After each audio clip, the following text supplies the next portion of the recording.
বাংলা সংস্কৃতি জগতে নক্ষত্র পতন, প্রয়াত কিংবদন্তি মনোজ মিত্র।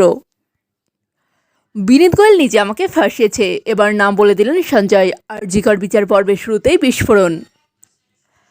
অযোধ্যার মাটি কাঁপিয়ে দেব, রাম মন্দির উড়িয়ে দেওয়ার হুমকি পান্নুনের। রাজবাড়িতে কে আগে ঢুকবে, জগদ্ধাত্রীর ভাষণ ঘিরে ধুন্ধুমার কৃষ্ণনগরে, লাঠিচার্জ পুলিশের। প্রথমে একটা পা, তারপর হাত, সমুদ্র থেকে ভেসে আসা বস্তা খুলতেই শরীর ঠান্ডা হয়ে গেল পুলিশের। নাম ধরে ডাকাডাকি করছিল ওরা, সঙ্গে করে নিয়ে গেল মাঠে। তারপরই এক রাতে সব শেষ হয়ে গেল সরকার পরিবারের। এক ছেলের জন্য দুই মেয়ের মারামারি, একে অপরের কাপড় ছিঁড়ে ফেলল, সোশ্যাল মিডিয়ায় ভাইরাল ভিডিও। 2026-এর আগে অভিষেকের সরকারে অভিষেক পাবেন স্বরাষ্ট্র দপ্তরের দায়িত্ব। ধর্মের ধ্বজাধারীদের তোপ, রিতেশ দেশমুখের নিশানায় বিজেপি।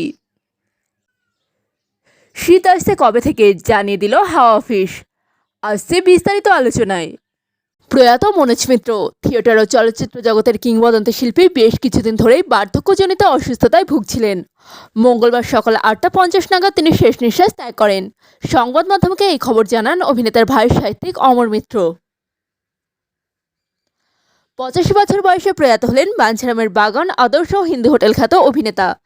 সঙ্গীত নাটক একাডেমি পুরস্কার জয়ী নট ও নাট্যকারের প্রয়াণে বাংলা সংস্কৃতি জগতে বিরাট শূন্যতা তৈরি হলো। সল্টলেকের ক্যালকাটা হার্ট ইনস্টিটিউটে ভর্তি ছিলেন থিয়েটার, টেলিভিশন, সিনেমা জগতের দাপুটে শিল্পী। ভর্তির সময় হাসপাতাল জানিয়েছিল তার হৃদযন্ত্র ঠিকমতো কাজ করছে না, হার্ট পাম্পের সমস্যা রয়েছে। এছাড়াও রক্তচাপ নিয়ন্ত্রণে নেই, ক্রিয়েটিনিনও বিপজ্জনক মাত্রায় বেড়ে গিয়েছে, সোডিয়াম পটাশিয়ামের সমস্যা দেখা দিয়েছে। প্রবীণ অভিনেতা চিকিৎসার জন্য মেডিকেল বোর্ড গঠন করা হয়েছিল, যদিও চিকিৎসকদের সমস্ত চেষ্টা বৃথা গেল।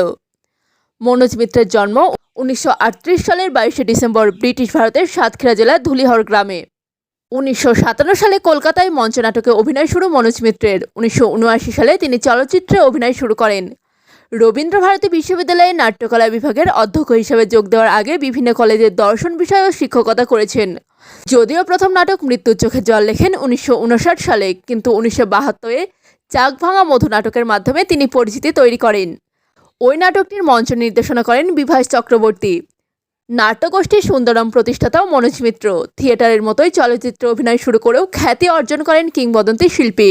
সারা জীবনে বহু পুরস্কার সম্মান পেয়েছেন এই শিল্পী। বলা বাহুল্য, মনোজ মিত্রের মৃত্যু একটি যুগের অবসান। আসছি পরবর্তী খবরে। আরজিকর ধর্ষণ ও খুনের ঘটনায় শুরু হলো বিচার পর্ব। সোমবার বিচার পর্বের প্রথম দিন দুজনের সাক্ষ্য গ্রহণ করেছে অতিরিক্ত জেলা ও দায়রা আদালত। অভিযুক্ত সঞ্জয় রায়ের উপস্থিতিতেই এই সাক্ষ্য গ্রহণ হয়েছে। এদিন নির্যাতিতার পরিবারের এক সদস্য ও পরিবারের পরিচিত একজনের সাক্ষ্য গ্রহণ হয়েছে। অন্যদিকে ধৃত সন্দীপ ঘোষ ও অভিজিৎ মণ্ডলের বিরুদ্ধেও চার্জশিট জমা দেওয়ার তোড়জোড় শুরু করেছে সিবিআই। এই মামলায় সিবিআই এর পেশ করা চার্জশিটে প্রধান অভিযুক্ত হিসেবে সিভিক ভলেন্টিয়ার সঞ্জয় রায়ের নাম ছিল। গত সোমবার শিয়ালদহ আদালতে তার বিরুদ্ধে চার্জ গঠন হয়।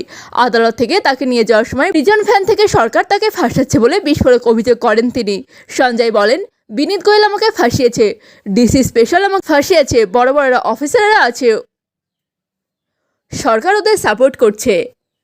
দুজনের বিরুদ্ধে এই ঘটনা ধামাচাপা দেওয়ার চেষ্টা করার অভিযোগে একাধিকবার সরব হয়েছে সিবিআই।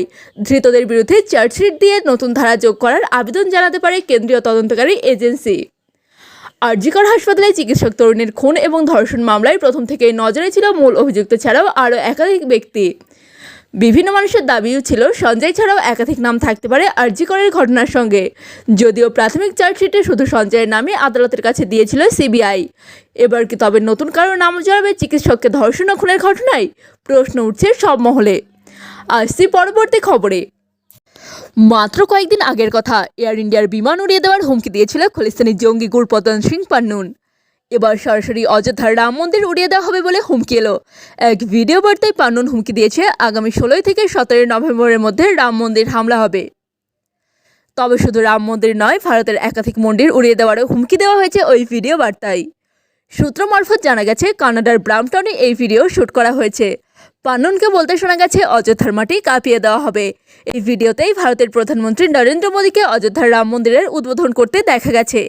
বিগত কদিন ধরে কানাডায় একাধিক মন্দিরে খলিস্তানিরা হামলা করেছে বলে অভিযোগ। বসবাসকারী হিন্দুদের পান্নুন এও হুঁশিয়ারি দিয়েছে এইসব ঘটনার মধ্যে তারা যেন না জড়ান। একই সঙ্গে কানাডায় বসে যারা নরেন্দ্র মোদীকে সমর্থন করছেন তারা দেশ ছেড়ে চলে যেতে পারেন বলেও পরামর্শ দেওয়া হয়েছে। চলতি মাসের 19 তারিখ পর্যন্ত এয়ার ইন্ডিয়ার বিমানে না ওঠার হুমকি দিয়েছিল পান্নুন। গত বছর ঠিক এই সময়ে একই রকম হুমকি দিয়েছিল সে। তার হুমকি, এয়ার ইন্ডিয়া বিমানে বিস্ফোরণ ঘটানো হবে। শিখ ফর জাস্টিস সংগঠনের মাথা পান্নুনকে 2020 সালে জঙ্গি তকমা দিয়েছিল ভারতের স্বরাষ্ট্র মন্ত্রক। এরপর 2023 সালে পান্নুন এক ভিডিও বার্তায় দাবি করে দিল্লির ইন্দিরা গান্ধী বিমানবন্দরের নাম বদল হবে আর কেউ যেন এয়ার ইন্ডিয়ার বিমানে না ওঠে। সেই সময় তার বিরুদ্ধে ইউপিএ ধারায় মামলা দায়ের হয়েছিল, যদিও কোনো হামলার ঘটনা ঘটেনি। পান্নুনের একসঙ্গে আমেরিকা ও কানাডার নাগরিকত্ব আছে। মূলত কানাডায় ঘাঁটি গেড়ে তিনি খলিস্তানিপন্থী কার্যকলাপ নিয়ন্ত্রণ করেন। মার্কিন গোয়েন্দা রিপোর্টের সত্যতা পরে প্রেসিডেন্ট জো বাইডেন প্রশাসনও স্বীকার করে। সম্প্রতি আবার খলিস্তানি জঙ্গি নেতা গুরপাতওয়ান্ত সিং পান্নুনকে খুনের চক্রান্তের অভিযোগ দায়েরের ভিত্তিতে ভারতের জাতীয় নিরাপত্তা উপদেষ্টা অজিত দোভাল প্রাক্তনের প্রধানকে তলব করেছে। আসছি পরবর্তী খবরে।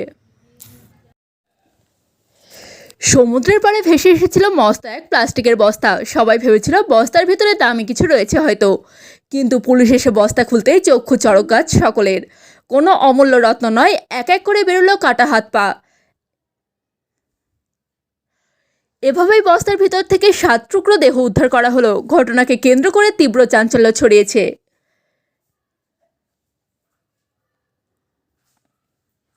সোমবার সকালে মুম্বাইয়ের গোড়ায় সমুদ্র সৈকতে ভেসে আসে ওই বস্তাটি। সেই সময় সৈকতে যারা উপস্থিত ছিলেন তারাই পুলিশে খবর দেন।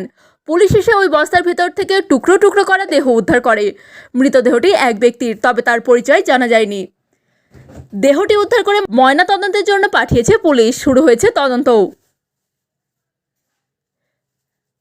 বহুদূরে কোথা থেকে ভেসে এসেছিল নাকি রাতের অন্ধকারে কেউ বস্তাটি সমুদ্র সৈকতে ফেলে দিয়ে গিয়েছিল তাও খতিয়ে দেখছে পুলিশ।